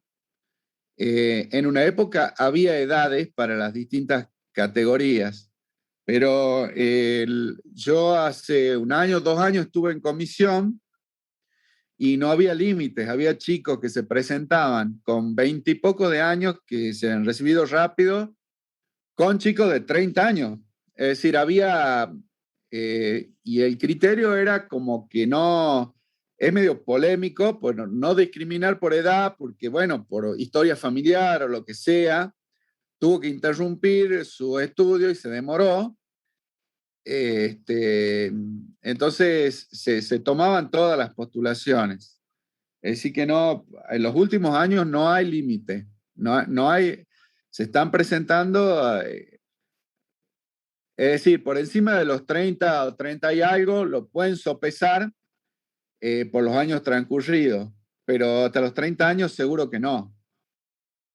O sea que con 20 y pico se pueden presentar a becas, digamos, competir, que no hay en ese tema. Sí, no hay límites. Sí. Sí, no hay límites. ¿Otra? Chicos, el inglés de la universidad, el de la carrera de grado, no les sirve como certificado de inglés. Les sirven porque esa es una materia que forma parte de la currícula. Entonces no es que es un extra, es parte de la carrera. Ese no les sirve. Les sirven los otros que pueden hacer en el centro de lenguas, en los institutos privados o en las escuelas que dictan cursos, que dictan diferentes niveles en las escuelas públicas de la provincia, porque hay un programa para estudiar inglés, eso sí les sirven, pero el de la carrera no. ¿Otra, Mati? Con respecto a las publicaciones, ¿sí? Hay una chica que Guadalupe presenta cuáles son las condiciones para poder publicar en una revista científica, y Joana también con respecto a eso pregunta si es que hay que pagar. Bien. Hay revistas que cobran y revistas que no. Revistas excelentes en todas las disciplinas que son gratuitas, que no se pagan. Y algunas que sí cobran. Es decir, eso uno lo puede pedir de antemano. Yo cuando era más joven me pasó alguna vez que entusiasmado había mandado a publicar una revista y al final de las evaluaciones y todo, estaba muy contento porque me aprobaban el trabajo, pero me llegaban la factura en dólares o en euros. Y algunas de esas revistas se portaron muy bien porque tienen una suerte de dispensa. Si uno no cuenta con financiamiento y todo, se puede alegar y no les cobran. O sea que ese no sería una dificultad para publicar, porque hay muchas gratuitas y de excelente calidad, ¿no? Internacionales y nacionales. Y después para un trabajo científico tiene que seguir un método. Tenemos que tener una pregunta o un objetivo en concreto, qué es lo que quiero investigar, ¿sí? ¿Qué materiales o qué cosas necesito para realizar ese trabajo y cuáles son los métodos más apropiados para estudiarlo? Lo principal es buscar toda la literatura o bibliografía relacionada sobre ese aspecto, estudiarlo bien y ver realmente qué es lo que no está hecho, qué es lo que ya está hecho y estar bien al tanto, empapado de la temática, ¿sí? No alargarse a hacer por hacer, cuando hay algo que por ahí ya se hizo hace 50 años o lo tendría que haber encarado de otra manera. Siendo estudiantes y sin experiencia o muy poca experiencia, es importante pegarse, digamos, trabajar con la guía de algún graduado o de algún profe o algún investigador, ¿sí? Que esté investigando distintos temas, entonces uno da los primeros pasos y se familiariza de cómo se trabaja. Eso es lo ideal. Eso es lo ideal. Bien. Chicos, respecto a los artículos, ahí decían que si hay que siempre citar otros trabajos científicos. En general uno cuando hace un artículo y lo publica y discute lo que encontró, o lo que no encontró, en general uno cita otros artículos porque otras personas hicieron lo mismo de uno. Si realmente uno no llegó a publicarlo, pero lo publicó en un congreso, uno puede citar alguna publicación en el congreso de algún otro investigador, pero o decir que alguna opción, alguna cosa que vio en el artículo se la comentó personalmente a alguien, pero no está publicado. Pero esas serían las menos veces que sucede en un artículo. La mayoría de las veces uno, cuando cita otros trabajos científicos publicados. Sí, Mati. Sí, bueno, acá con respecto a las colecciones, ¿sí? Sí. Mariana pregunta si en algún punto no quedaría obsoleto usar las colecciones, ¿sí? O sea, si podrían ser reemplazadas por colecciones virtuales. Bueno, hay algunas cosas que se pueden hacer virtuales, pero hay muchísimas que no, digamos, ¿sí? Hay organismos, digamos, o partes de organismos que solo pueden ser, digamos, estudiadas a través de materiales. Es decir, en este momento, si quisiera estudiar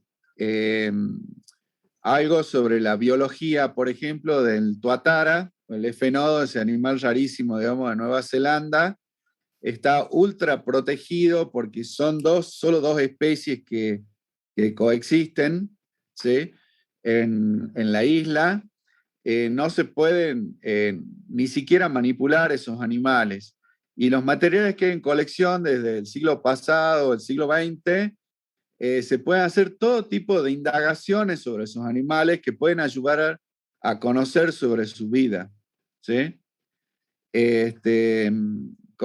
Estudios morfológicos, uno los puede hacer CT scan, una especie de tomógrafo donde uno puede estudiar la estructura interna, los animales que están en colección, uno puede ver cómo está dispuesto el sistema digestivo y qué características tiene y qué influencia tendría en su fisiología digestiva y su comportamiento, más si una especie, digamos, protegida.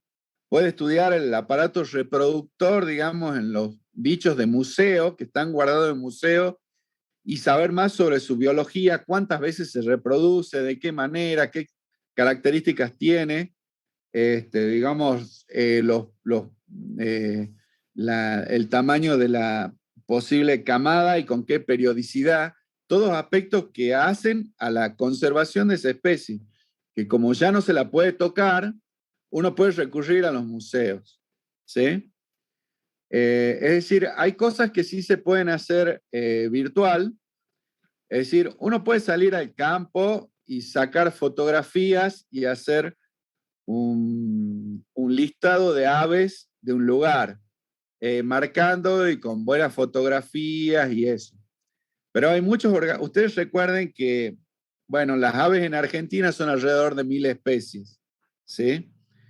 Ahora, ustedes imagínense que de lo que se sabe de artrópodos, de invertebrados, de plantas, de una infinidad de otros animales y plantas, tenemos unas regiones súper aún subestudiadas, ¿sí? Entonces uno le saca la foto a un animal o una planta y va a creer que es la especie de siempre. Y en realidad un especialista puede describir que es una especie desconocida, digamos, nueva para la ciencia que está pasando desapercibida, simplemente porque que ya se lleva de lo que está catalogado y virtual. Es decir, que en la exploración y en la constante descripción uno necesita estudiar a full y lo virtual muchas veces no es suficiente, digamos. Sí se puede usar en muchos casos, pero no siempre. Es decir, no le puedo estudiar una glándula a un animal sin cortársela y estudiársela adecuadamente. Puedo ver algunos aspectos fisiológicos o experimentar con él, pero eso también está cuestionado. Es decir, hay muchas cosas que no se podrían estudiar si no lo tocamos, digamos. Entonces hay que pensar que nuestra querida provincia, donde se han desmontado como 1 millón de hectáreas en los últimos 10 años, se han perdido miles y miles de animales y plantas, y 2 o 3 que tome un investigador para saber sobre esas especies, no es nada, ¿sí? En realidad estamos aumentando conocimiento para protegerlas. Sí, profe, no era por una cuestión ética o moral, sino más que nada por ejemplo, si tomamos colecciones o muestras, en el tiempo no se verían degeneradas y afectarían los resultados de posteriores investigaciones. Voy a decir que cuán bien se conservan las muestras, preguntás. Sí. Bueno, hay distintas formas de fijar o de guardar las muestras.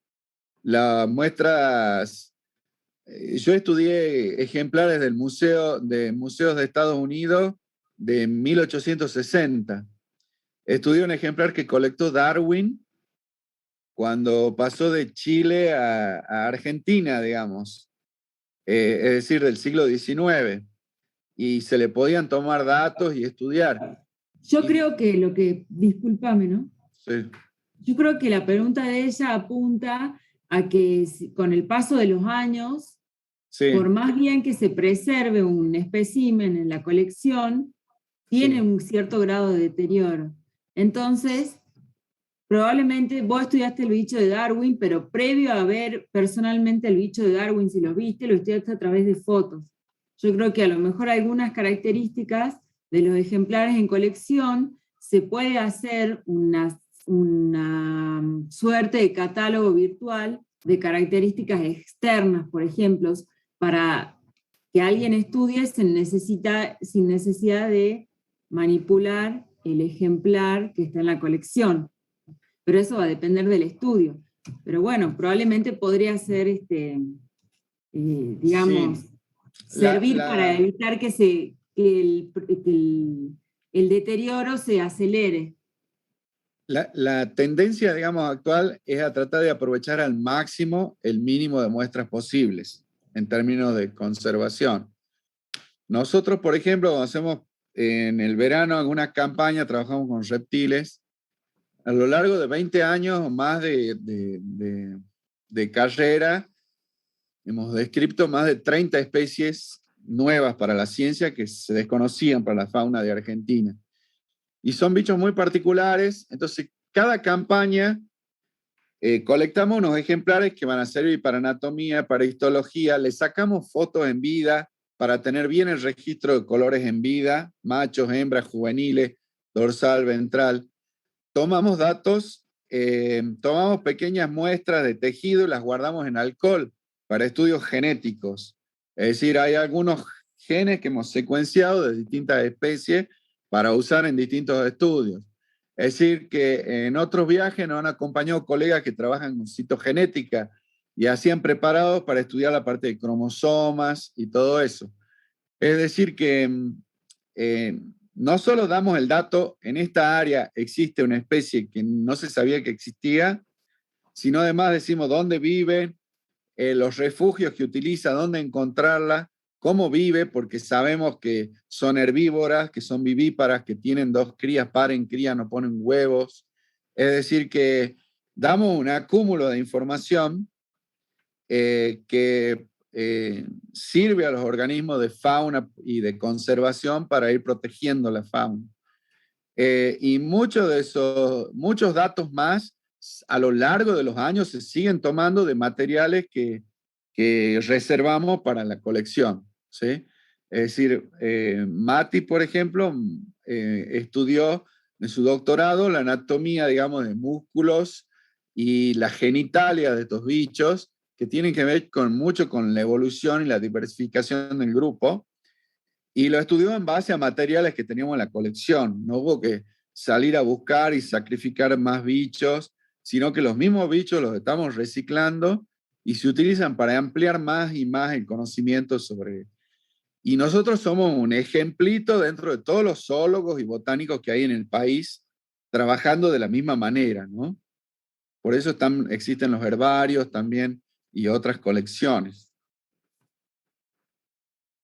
Profe, Sí, justo la respuesta que usted dio, justo había hecho una pregunta referida a eso de que si se podía acceder a las colecciones o alguna muestra en particular, y bueno, usted dijo que sí. Usted para tener esa muestra que usted dijo de Darwin, creo que dijo Darwin, no recuerdo bien, ¿usted tuvo que hacer algún permiso en especial? ¿Tuvo que presentar, no claro. sé, alguna intención de proyecto, algo así para poder acceder a Las ella? colecciones, digamos, las colecciones, hay colecciones privadas y públicas, la mayoría son públicas, no solo las argentinas, sino las de otros países. Entonces, tienen ciertos protocolos de trabajo, ¿sí?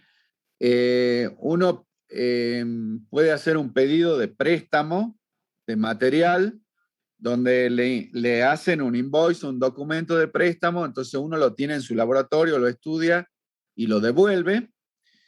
Otra forma es ir y visitar esa colección y trabajar esos materiales en la colección. Otra forma, a veces hay aspectos que uno no necesita ver el animal, sino algún detalle, y el curador, el responsable o algún técnico de la colección le puede hacer fotos de ese material y enviarle a uno para su estudio, ¿sí? Así hay distintas maneras de aprovechar, digamos, esas colecciones. En general no es que cualquiera va y se le ocurre, me voy a ir al Smithsonian o al American y voy a pedir que me den tal cosa y listo. Sino que los curadores tienen la responsabilidad máxima sobre sus materiales.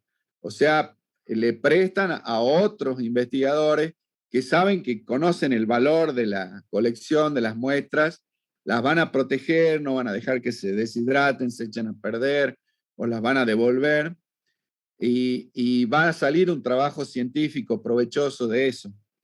Si no, no pueden estar dándole a cualquiera, digamos, material científico, que por ahí ha costado muchísimo obtenerlo, ¿sí?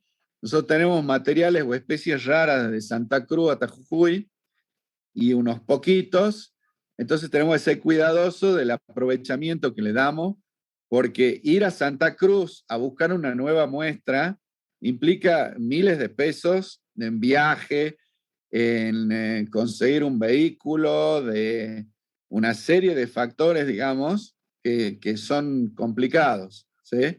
Entonces, por eso se trata de hacer un aprovechamiento bien racional. Bien, gracias, profe. Fer, con respecto, digamos, Sí. a las colecciones, bueno, Candelaria pregunta si hay formas de registros de colecciones. Sí. Hay formas que los registros de colecciones se preserven en buen estado de forma ilimitada, ¿sí? O sea, por un largo periodo de tiempo. Y Joaquín pregunta si las colecciones solo se conservan en museos o pueden almacenarse en otros lugares. Sí, bueno, hay institutos de CONICET que tienen su propia colección, digamos.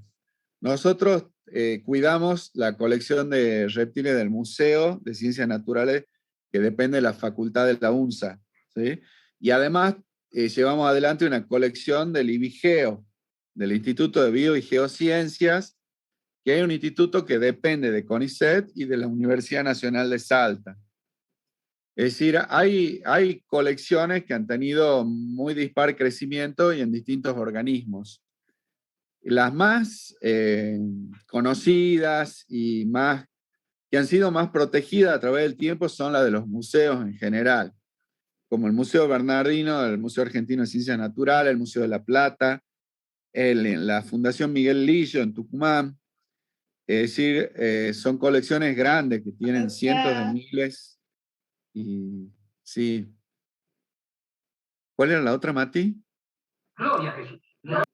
Sí, si es que hay forma de que los registros de la colección se preserven en buen estado de forma ilimitada. Sí, el material, hay materiales que se preservan mejor que otros, digamos, y cada grupo tiene sus características y su fijador. Nosotros sabemos más de vertebrados en general. Los mamíferos conservan las pieles, el esqueleto, todas las vísceras, las partes blandas se guardan en formol para evitar de que se degrade el material, ¿no? En formol o en alcohol 70. En realidad el formol se usa mucho como fijador en el caso de vertebrados y de ahí se guarda en alcohol 70 y puede durar, yo he visto material de 200 años. Lógicamente que hay colores y características que se desvanecen y se van perdiendo, ¿sí? Todos los colores rojos, amarillos, naranja, todos los derivados de carotenoides se van perdiendo al tiempo de ser fijados, digamos. Y parte de la melanina también, de los melanóforos también, después de 100 años o más. Pero por 100 años podés estudiar muchísimas cosas y las partes estructurales, morfológicas, anatómicas son permanentes, digamos. Son permanentes. Duran, sí, pueden Yo durar para siglos. aportar, digamos, y diría que no sé si es ilimitado el tiempo, pero sí también inclusive hay investigaciones que se hacen para tratar de aumentar esos, o sea, el valor y la conservación de los materiales, ¿sí? O sea, hay estudios que hablan de una temperatura dada, de un pH, de la cantidad de formol y alcohol que tienen que mantener, de la cantidad de ejemplares o el tamaño de los ejemplares adecuados en los que se puede conservar en un frasco, o sea, de volúmenes, ¿sí? Con respecto al conservante y al ejemplar para poder aumentar, digamos, el tiempo. No sé si van a llegar a ser ilimitados, ¿sí? Como la palabra lo dice, sino que sí se trata de aumentar cada vez más esos tiempos. Sí, a ver, veamos otro tipo de preguntas para salirnos del tema de colección. Podríamos hablar todo un día de colecciones Sí. y otras cosas que han preguntado los chicos. Sí, a ver, con respecto a las referencias en un artículo científico, ¿sí? Solo se puede usar a la hora de usar referencias, solo se pueden usar artículos de investigación.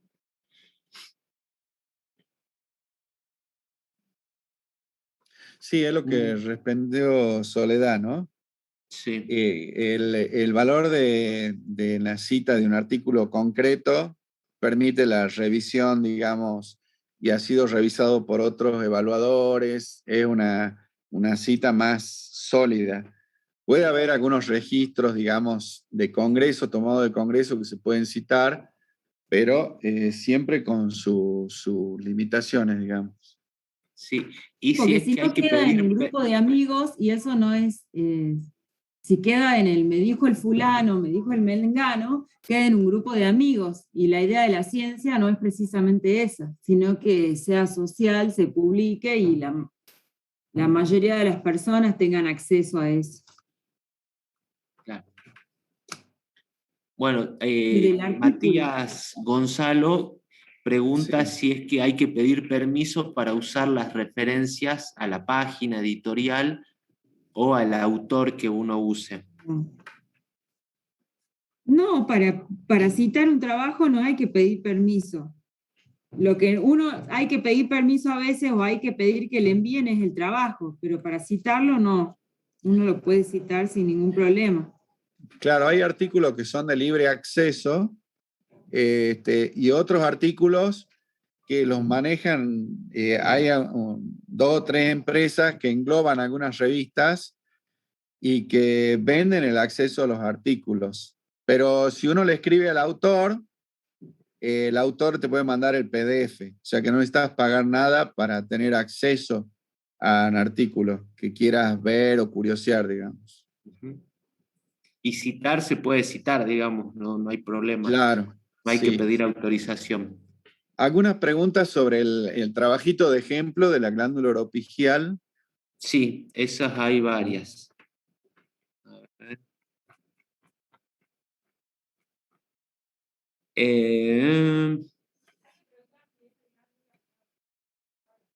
Bueno, si esa glándula solo la poseen las aves acuáticas o todos la poseen y las acuáticas la tienen más desarrollada. Sí, no hay un gran número de aves que tienen en distintos órdenes que tienen glándula oropigial. Sí, en la fotito del ejemplo había un paseriforme, me parece. Son más conocidas o están más presentes, sí, en los grupos de aves acuáticas. Sí. ¿Existe alguna técnica de coloración específica o más apropiada para la visualización de las estructuras en las aves? No se trata de las aves, podría ser un ave, un mamífero, un reptil. Uno corta la piel y lo que uno busca con las distintas tinciones, uno está tiñendo mucopolisacáridos o proteínas o distintos elementos que se colorean de distinta manera, entonces me evidencian el tipo de tejido que existe, al margen si sea un ave o sea un anfibio. Es decir, la histología permite eso, entrar y estudiar, digamos, tejidos en distintos animales. Que ¿Qué, puede ser... ¿Qué ¿sí? utilizaron para realizar el corte? Bueno, ahí lo que se utiliza es un aparato. Ustedes vieron en la fiambrería cómo cortan los fiambres. Se llama micrótomo y tiene unas cuchillas muy finas que pueden cortar a nivel de micra, es decir, cortes extremadamente finos que se montan sobre un vidriecito, ¿sí? Y eso hay todo un procedimiento que se tiñen y se fijan bien y para que quede un preparado más permanente. Y ahí ese vidrio lo puedes llevar al microscopio y estudiar. Sí, se cortan con micrótomos. ¿qué son los adenómeros? Yo no me acuerdo. Soledad tiene la definición más precisa. Es la porción secretora de la glándula. Las glándulas suelen tener una porción secretora y una porción excretora. Estas glándulas exócrinas, que es la que tuvieron, que son las del artículo. Entonces, dependiendo de la estructura de la glándula, la porción secretora se le llama adenómero. Que pueden ser como un globito, una bolsita que segregan a bolsita o un conductos. tubito, pero es el Claro. lugar donde están las células que secretan la sustancia que va a salir al exterior. Bien. ¿Y en qué parte del cuerpo de las aves acuáticas se encontraba la glándula? Y si es que varía la ubicación dependiendo de la especie. Sí, se llama uropigial, se ubica en la región lumbar, ¿vieron las piernas de un ave? No las alas, sino arriba de la cintura pélvica, arriba de la zona de las vértebras lumbares y la zona de donde empieza el bigostilo, la parte de la colita esa reducida que tienen. Ahí, en el dorso, en la piel, se ubica la glándula. Cuando se compra el pollo, a veces viene, ¿no? ¿Qué? Con la glándula. ¿De qué cosa? El pollo que se come, digamos, viene la glándula ahí a veces arriba de la cola. Claro. A veces se la sacan y a veces ya viene, uno lo compra y está ahí. Con respecto al artículo, me parece que son todas, Fer. Y yo creo que ahí dice una con respecto a las especies que han seleccionado. Y bueno, probablemente ellos como querían ver la variación de la glándula en función del grado de contacto con el agua. Bueno, han visto las especies que serían más fáciles de tener a mano para hacer esos cortes o de capturar o que consigan permiso, pero que estén en los diferentes rangos de uso del agua que ellos querían estudiar, muy acuática, semiacuática y no tan acuática. Entonces, en función de eso, bueno, han dicho qué especies son comunes o qué especies podemos adquirir material de colección o nos darán permiso para colectar y sacrificar, o en función de eso uno va eligiendo también las especies. Acá hay una, Florencia preguntó, ¿siempre los trabajos a publicar deben ser resumidos respetando las normas de la revista? Me imagino que hay muchos detalles que se omiten y que pueden ser relevantes a la hora de querer replicar el estudio. Entonces, ¿existe un anexo online donde se pueda tener acceso a todo el trabajo de investigación? Sí, las revistas, la mayoría de las revistas tienen límites en cantidad de páginas, figuras y eso, porque si no se les hace una enormidad. Entonces, hay aspectos que se los explica más sintéticamente, hay métodos que por ahí uno no se extiende y cita el original, digamos, de esa técnica y no se pone uno a explicarla. Puede hacer tablas para evitar mucho texto y además las revistas en los últimos años aceptan lo que se llama material suplementario, que cuelgan archivos de material suplementario al trabajo publicado, ¿sí? Entonces ahí pueden ir datos crudos, algunos detalles más de los métodos aplicados en esos archivos que son archivos suplementarios. Y sí se cuelgan así online, sí. Yo quiero decir algo. Sí. Quiero decir una cosita referido a las especies, chicos, que me acordé. A veces uno cuando hace investigación, uno le enseñan, bueno, los pasos del método, que dice, bueno, uno observa, se hace una pregunta y después busca cómo responder esa pregunta.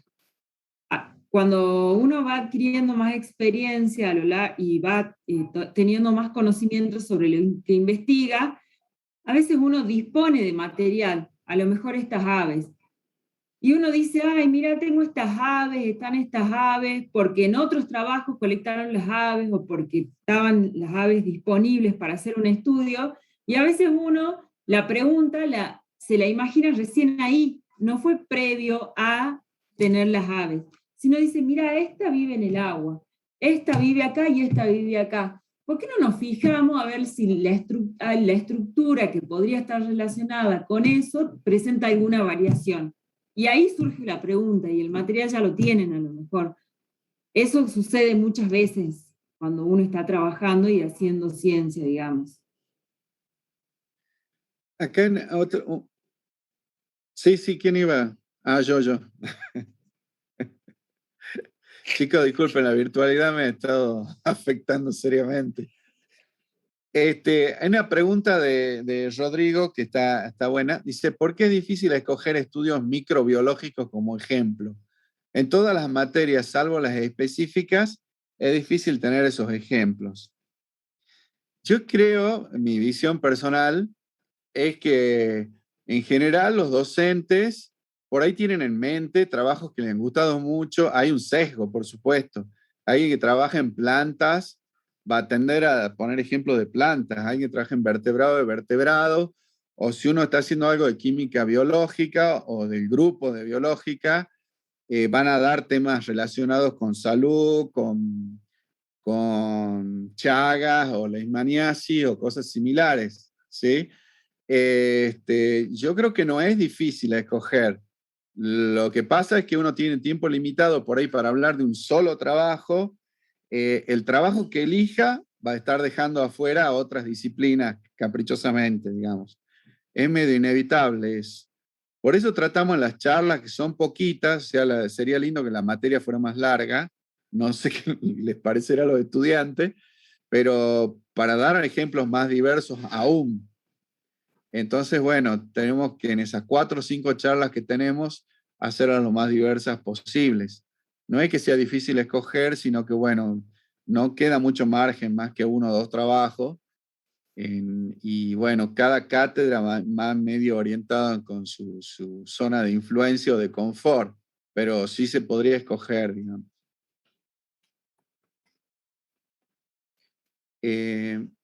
No sé Pregunta cómo... sobre la publicación, Sí. Fer. ¿Cómo se hace Ajá. para publicar en una revista? Y cuando se envía una publicación a una revista, si siempre tiene que estar en inglés o es opcional. Sí, hay revistas que publican en otros idiomas también. Es decir, hay revistas que publican en inglés, en alemán, en francés, en español. Hay una gran cantidad, digamos, es muy masivo el tema del inglés, pero sí se puede publicar en otros idiomas. Y para publicar, cada revista tiene sus requisitos. Es decir, uno entra se llama instrucciones para los autores. Entonces uno entra en el sitio de la revista y ahí uno le dice el tipo de letra, el tamaño, la extensión, el número de página, las figuras en qué formato tienen que ir, las tablas de qué manera tienen que escribirse. Toda la parte formal está indicada como requisitos.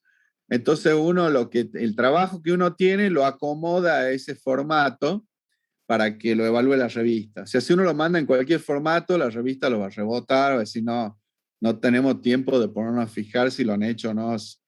Entonces uno tiene que seguir con cuidado las instrucciones de autor de la revista que uno elige. Claro. Creo que había una pregunta con respecto a eso también de referencias que me olvidé.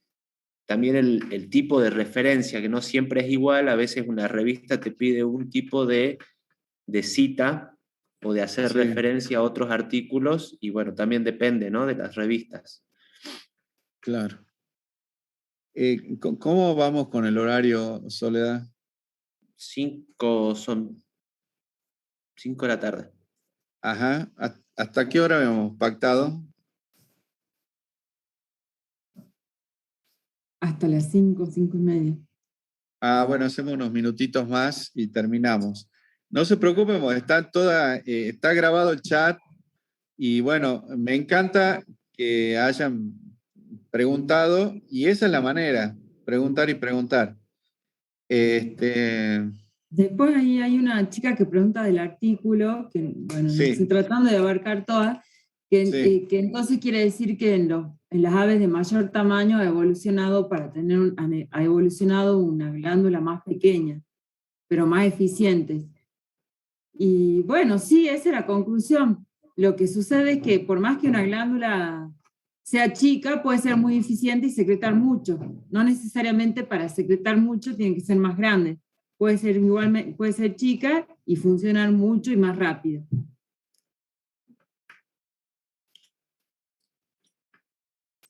Sí, dice, cuando se hace una investigación siempre hay que trabajar con un especialista. Digamos, si uno es inexperto, no conoce mucho del tema, sí, es importante empezar los primeros pasos con un especialista. Después, con el tiempo y con los años, uno se va entrenando y es uno mismo especialista, ¿sí? Así que es parte del aprendizaje. Ustedes saben mucho más que los chicos que recién están entrando en la facultad, ¿sí? Es un proceso que lleva un tiempo y que es alcanzable por todos perfectamente.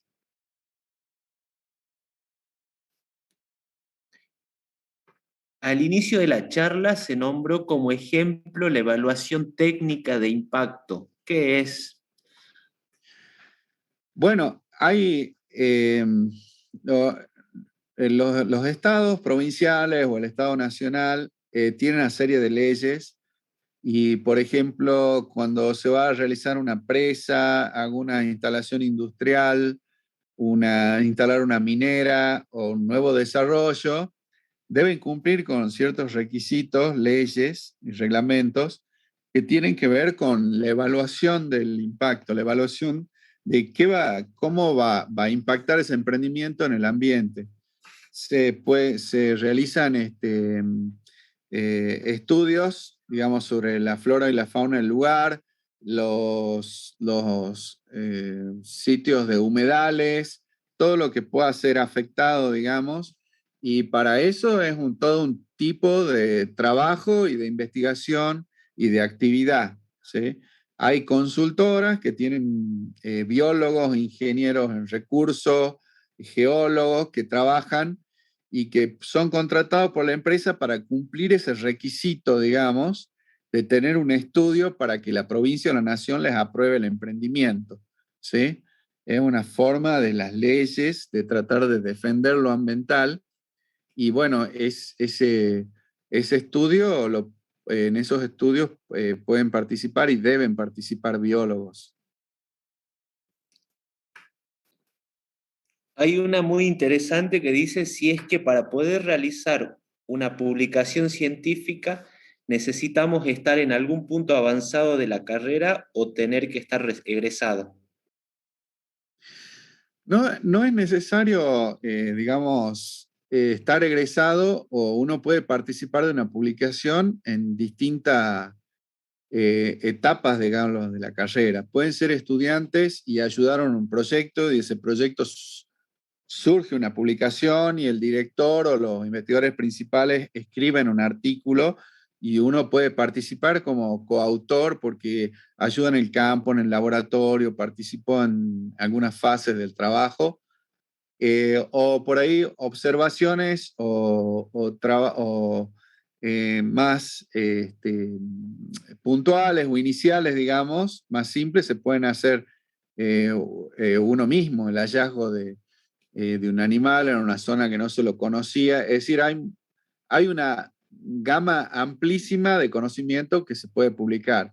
Desde la observación, por ejemplo, en un trabajo que hicimos nosotros, una salida de campo, encontramos unos bichos, unas víboras que habían comido, después regurgitaron unas pequeñas lagartijitas que habían comido.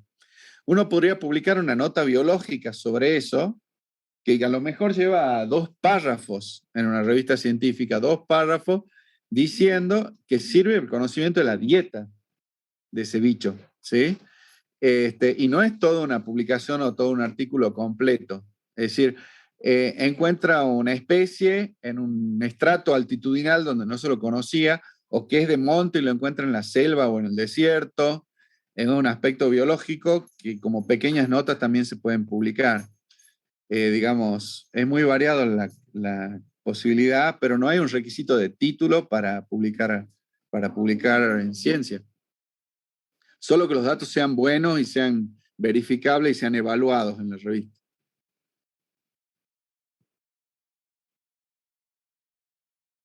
Me parece que estamos con las preguntas. Sí. Bueno, yo...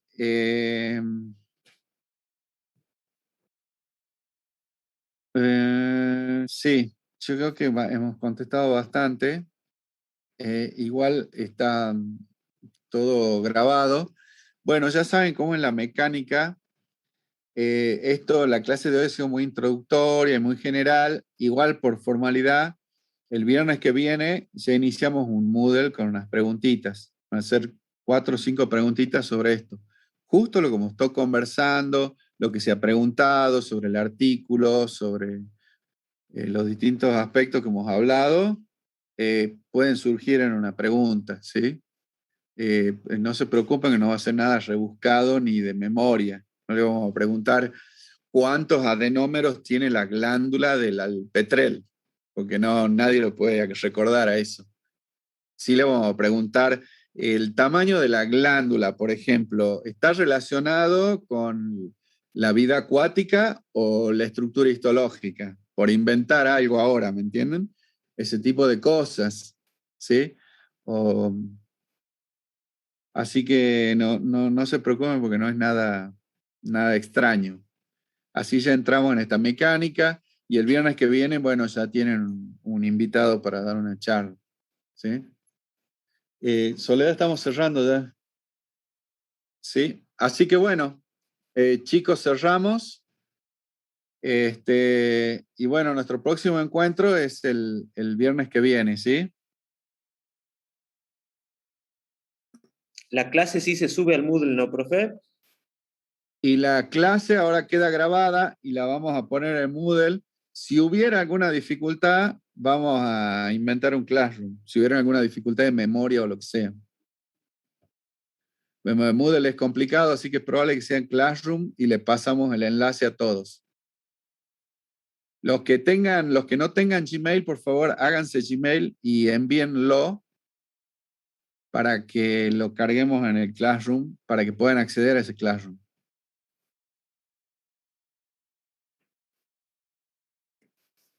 Profe, Sí.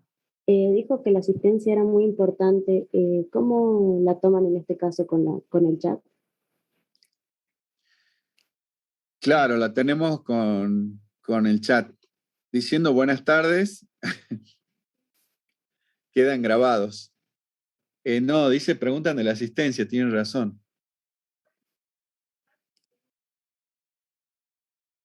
Están todos...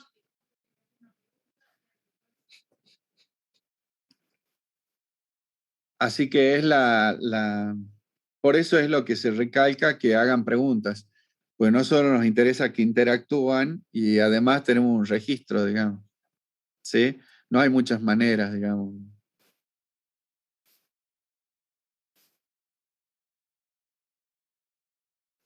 Así que bueno,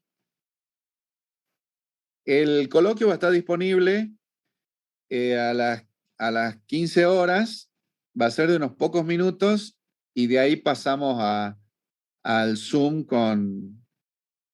al Zoom como hicimos hoy.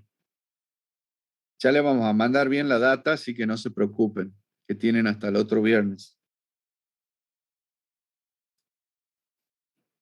Profe, esa información la puede subir al Moodle y no o al WhatsApp y al Moodle porque en mi caso yo perdí el celular y ahora no tengo el grupo de WhatsApp y, por ejemplo, hoy me costó un montón encontrar el link para entrar aquí. Vos decís ¿Ustedes dicen el link de la reunión, chicos? Sí. Sí, chicos, disculpen que yo sé que hay una alumna que me pidió que lo suba, pero recién me lo dieron al link para la reunión, recién me lo dieron anoche a las 11 de la noche. Y la verdad es que hoy día a la mañana se me complicó para subirlo, por eso lo mandamos medio tarde. Pero recién ayer me lo dieron. Ahora mismo yo lo voy a poner en el Moodle para que lo tengan todos disponible. Hay un Moodle de práctica de formación 2 donde pueden ir y automatricularse Si no tiene clave, nada.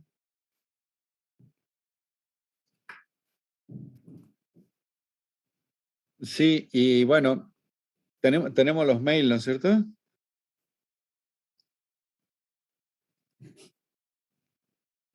Sí. Sí, es importante lo